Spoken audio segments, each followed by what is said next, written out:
বিএনপির ভারপ্রাপ্ত চেয়ারম্যান তারেক রহমান কর্তৃক উপস্থাপিত রাষ্ট্রকাঠামো মেরামতের রূপরেখা ৩১ দফা বাস্তবায়নের মাধ্যমে সাম্য, মানবিক ও সম্প্রীতির বাংলাদেশ গরিবের লক্ষ্যে জনপদ গঠনের অংশ হিসেবে চট্টগ্রামের ৩১ নম্বর আলকরণ ওয়ার্ডের বানিয়াটিলা ইউনিট বিএনপি এক উঠান বৈঠকের আয়োজন করছে।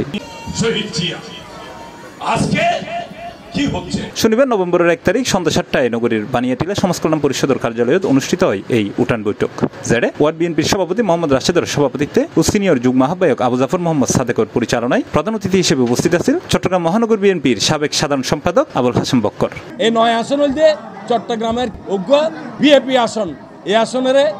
আরা সুন্দর করে সাজাইম, রাস্তাঘাট শুধু নয়, আরা এই আসনের মধ্যে সন্ত্রাস মুক্ত, চাঁদাবাজ মুক্ত এবং কিশোর জ্ঞান মুক্ত,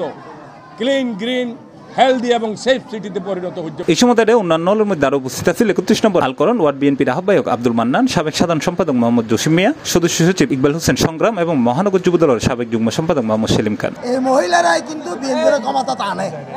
দানিশ শিশুর ভোটটা কিন্তু মহিলা অকল তার আর মা বইন অকলের অনার মাধ্যমে হইতাম চাই ইতারা যাতে আগামী নির্বাচনত দানিশ শিশুর পক্ষে ভোট দিতে ভুল না করে। সবাই আজ যে আজকে একত্রিত হয়েছে ধানের শীষের আগামীর জোয়ার, সেই জোয়ার আমরা ৩১ দফার মাধ্যমে আমরা যদি কাজে লাগাইতে পারি ইনশাল্লাহ সবাই উপকৃত হবে। যে আগামী দিন ইনশাল্লাহ সুষ্ঠু ফেয়ার নির্বাচন হলে ধানের শীষে যাইব এবং সরকার গঠন ইনশাল্লাহ বিএনপি করব। এছাড়া আরো উপস্থিত আছেন বানিয়াটিলা ইউনিট বিএনপির সাধারণ সম্পাদক মোহাম্মদ জসিম, সাংগঠনিক সম্পাদক মোহাম্মদ কামাল, কোতোয়ালি থানা যুবদল নেতা মোহাম্মদ ইসাক জয়, যুবদল নেতা মোহাম্মদ থারুন, স্বেচ্ছাসেবক দল যুগ্ম আহ্বায়ক মোহাম্মদ রাজীব সহ আরো বোধ